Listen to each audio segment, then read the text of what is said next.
supaya kelasnya tetap kelas elit, yaitu pemberi, penanggung jawab. Nabi gak ingin orang Ansor turun grade menjadi orang-orang yang cerdas nubuah menerima konsep Nabi. Bertanya sama Pak On, saya dadani terjemahan UI itu puluhan tahun sama Pak. Itu beliau ke kontrakan saya ke rumah beliau. Tidak pernah berharap Pak. Saya sangat terbuka. Bukan apa-apa ya, kalau ingin memberi saja. Kontribusi saya pada Al-Quran. Saya tidak kepikiran mendapat.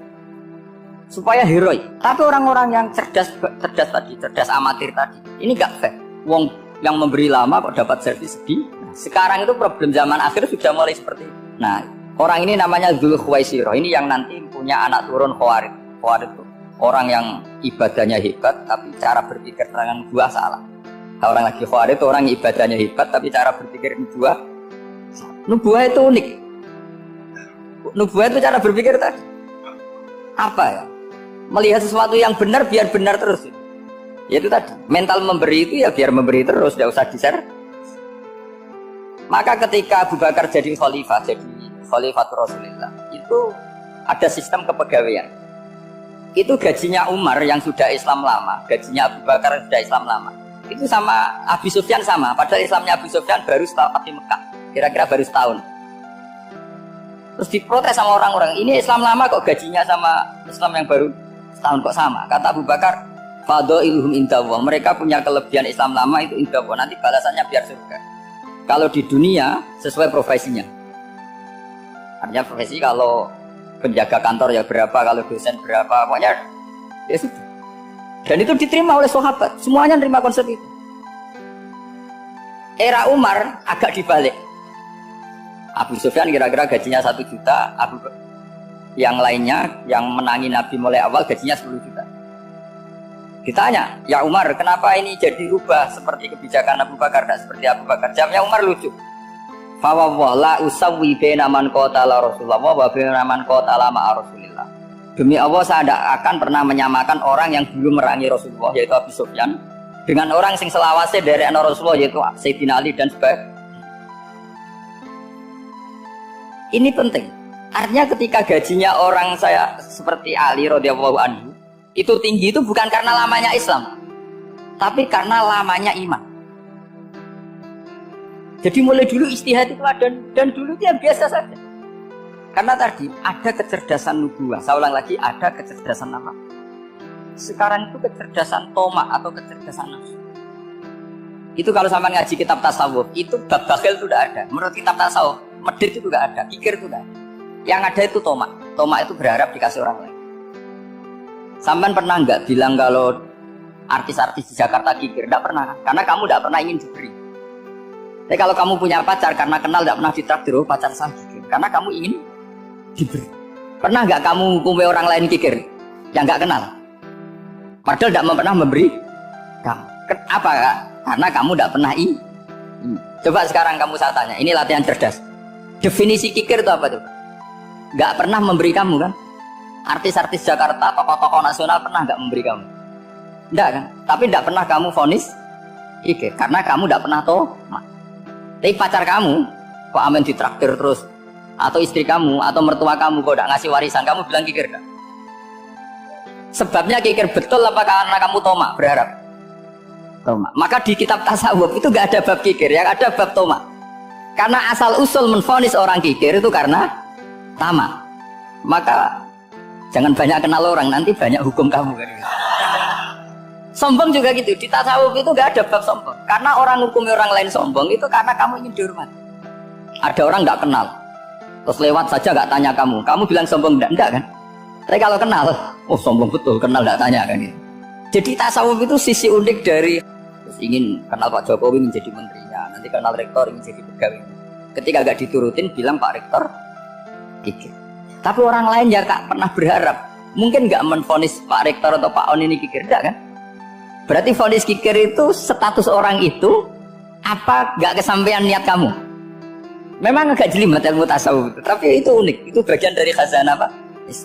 Makanya Rasulullah itu sering isti'adah minta perlindungan wa min toma'in fi ghairi matma'in. Ya Allah, saya tidak ingin berkeinginan yang tidak layak. Coba kamu protes negara itu karena apa? Ingin makmur sejahtera tanpa kerja, sehingga nyalakan menteri keuangan, menteri ini. Makanya kalau guyonannya ulama tasawuf begini, tak beri bocoran. Guyonannya orang tasawuf. Begini guyonannya. Anta lam tajid min nafsika kullama turid. Fa kaifa turidu min ghairika kullama turid. Kamu yang punya keinginan saja tidak bisa memenuhi apa yang kamu inginkan. Kenapa keinginan itu kamu timpakan ke orang lain untuk memenuhi kamu? Wong kamu yang punya keinginan saja tidak bisa mewujudkan. Kenapa keinginan Anda kamu timpakan, bebankan orang lain untuk memenuhi keinginan Anda? Misalnya kamu, Gus saya ini goblok, tolong pinterkan. Wong kamu yang ini saja tidak bisa. Kok menyuruh saya? Jadi kalau tiap tasawuf itu unik. Seperti kamu mencintai istri tulen itu ingin kan dicintai istri tulen. Kamu sendiri kan nggak bisa cinta tulen, masih pelengahan sana sini. Kamu pacaran, ingin pacar kamu setia. Ternyata kamu bikin sekian alternatif. Kalau putus ini punya ini, putus ini. Tapi kamu ingin ini setia kan nggak fair.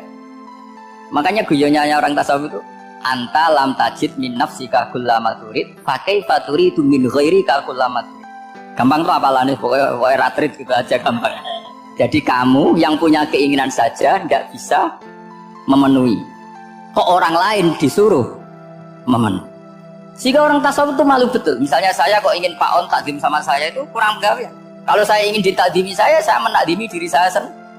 Makanya berbahagialah orang yang ngilo terus saya ganteng sendiri ya Allah. Saya kaya sendiri. Menunggu orang lain bilang kamu kaya itu repot. Menunggu orang lain bilang kamu hebat itu ya sudah bilang aja ya Allah saya hebat, ya Allah saya ganteng, ya Allah saya cantik. Daripada menunggu orang lain bilang apa? Cantik. Jadi ilmu tasawuf itu unik. Jadi kalau fikih itu yang dikritik itu kikir. Kalau tasawuf enggak toma. Karena orang yang kamu vonis kikir itu jangan-jangan tidak kikir tapi mementingkan yang lebih penting. Misalnya ada teman yang tidak pernah naksir kamu, ternyata punya ibu sakit, uangnya dianggarkan untuk ibunya yang sakit atau anaknya sekolah atau keluarganya masih butuh dia, sehingga sama teman dia kikir. Hakikatnya kikir apa mementingkan yang penting? Tapi kamu karena nggak pernah ditakdir menvonis kikir. Nah, ini pelajaran. Jadi makanya yang diantaini ilmu tasawuf itu toma, tama itu kalau dalam bahasa Indonesia, bukan kikir. Karena vonis kikir itu akan disematkan orang yang tidak kesampaian hajatnya. Pokoknya bapak saya itu keluarga kiai itu ajarannya. Yang penting jangan berharap dari orang lain. Ini Pak On saksinya, saya dulu benahin terjemah itu nggak pernah ingin diperlakukan seperti itu. Yang ngaji aja. Karena pikirannya keluarga kiai itu sederhana. Kalau ngamal ya ngamal saja. Ngamal tuh heroik. Makanya buyut-buyut kita semua ini kan pahlawan semua. Membela negara Indonesia jadi merdeka. Ya nggak pernah kebayang jadi presiden menteri. Tapi sekarang nggak ngamal sedikit saja harus jadi menteri jadi. Ini bahaya kalau dalam kelangsungan bernegara karena orang biasa transaksi. Awal negara ini dibangun berdasar heroik bukan berdasar apa? Transaksi. Tapi sekarang orang akan membiasakan itu. Apa-apa itu transaksi. Nah, ini tidak bagus untuk kelangsungan bernegara. Apalagi kelangsungan beragama. Sehingga seperti saya ini masih punya desa-desa binaan di Sragen, di pedalaman Papua sekalipun. Saya punya santri banyak di Papua. Itu kalau cerita itu unik-unik. Itu mau Jumatan, itu nggak ada orang Papua. Sudah datang setengah 12. Itu datangnya 3 jam. Di situ mau ketemu santri 3. Akhirnya mereka tanya gini, Pak. Pertanyaannya itu, Gus, boleh nggak Jumatan orang 3?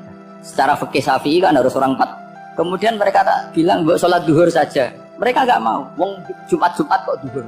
Harinya kan Jumat, masa sholatnya? Sehingga kita yang jadi kiai akhirnya nyari fikul madzhabil arba, nyari fikih madzhab. Ternyata Imam Malik membolehkan orang 6. Ada yang bilang 12. Yang penting keceluk jamun itu kelompok. Kalau 3 kan belum keceluk apa? Belum disebut apa? Ini penting saya utarakan supaya kita berjuang itu bukan karena selfish seperti ini. Tapi yang namanya dakwah itu menjadikan orang tidak tahu menjadi tahu. Termasuk kepada desa-desa tertinggi. Sama, yang namanya menteri itu pembantu presiden untuk memenuhi kebutuhan rakyat banyak. Sekarang misalnya menteri pertaniannya itu hebat, cerdas, tapi petani nggak mau nandur padi mau apa? Coba yang membantu ketahanan pangan itu para petani mau nanam padi apa karena menteri pertanian? Karena petani mau nanam. Ya sudah GR saja, kita pembantu presiden karena ikut menyumbangkan ketahanan pangan. Tapi kamu kan nggak digaji, kita keren ngamal tanpa harap gaji. Ini penting supaya Anda itu nggak hati kecil gitu. Ikut menyumbang negara tanpa ingin dapat gaji. Keren nggak? Nah itu nubuah. Apa? Nubuah. Orang Ansor itu seperti itu. Sehingga ketika Rasulullah wafat dan ada kompetisi kepemimpinan itu orang Ansor gak ikut. Sudah kita makmum saja, silahkan dibagi di. Saking baiknya orang Nah, makanya saya ulang lagi ya. Kecerdasan nubuah ini yang nggak difahami orang Khawarij. Orang Khawarij cara berpikir yang kerja banyak harus dapat. Sementara kecerdasan nubuah enggak. Yang biasa memberi terus memberi saja. Ini saya baca supaya dapat berkahnya ulama-ulama dulu. Karena ini dikarang oleh ulama yang dipakai rujukan seluruh dunia. Begini, qala Ibnu Taimiyah ma'rifatu sababin nuzuli yu'inu ala fahmil ayat. Jadi mengenali asbabun nuzul itu membantu memahami secara benar ayat itu. Karena tadi kalau ayat itu dipotong itu maknanya bisa kacau kayak tadi famastam ta'tum bihi min hunna fa'atuhunna ujurahun. Kalau diterjemah itu kan mendukung kawin mut'ah. Kalau terjemahnya saja perempuan siapa saja yang pernah kamu nikmati yang penting kamu bayar, itu kan aliran sesat dan menyesatkan. Itu konteks asbabun nuzul tidak seperti itu. Perempuan yang sudah menjadi istri kamu, seorang lagi perempuan yang sudah menjadi istri kamu, jika sudah kamu hubungan intim maka maharnya harus dibayar penuh. Tapi kalau belum hubungan intim maharnya hanya wajib separuh. Fanisfu ma faradtum illa ayafuna aw ya'fu alladhi biyadihi uqdatun nikah. Tapi tadi kalau di Indonesia gimana Gus? Itu yang repotnya. Maharnya itu tadi mau kena atasan dan apa? Bawahan. Wah kacau kalau di Indonesia. Sehingga kita bingung kalau dalam logika Arab kan gitu. Bayangannya kalau cerai kata Allah fala ta'khudhu minhu syai'an. Harta yang sudah kamu berikan ke istri jangan diambil. Sampai dilarang ngambil tuh karena jumlahnya banyak sehingga kepikiran ngambil. Kalau di Jawa nggak usah dilarang sudah tidak akan ngambil karena rukuhnya sudah itu susahnya baca Quran di Jawa ya. Karena dari awal maharnya terlalu apa? Kecil. Terus beliau Imam Suyuti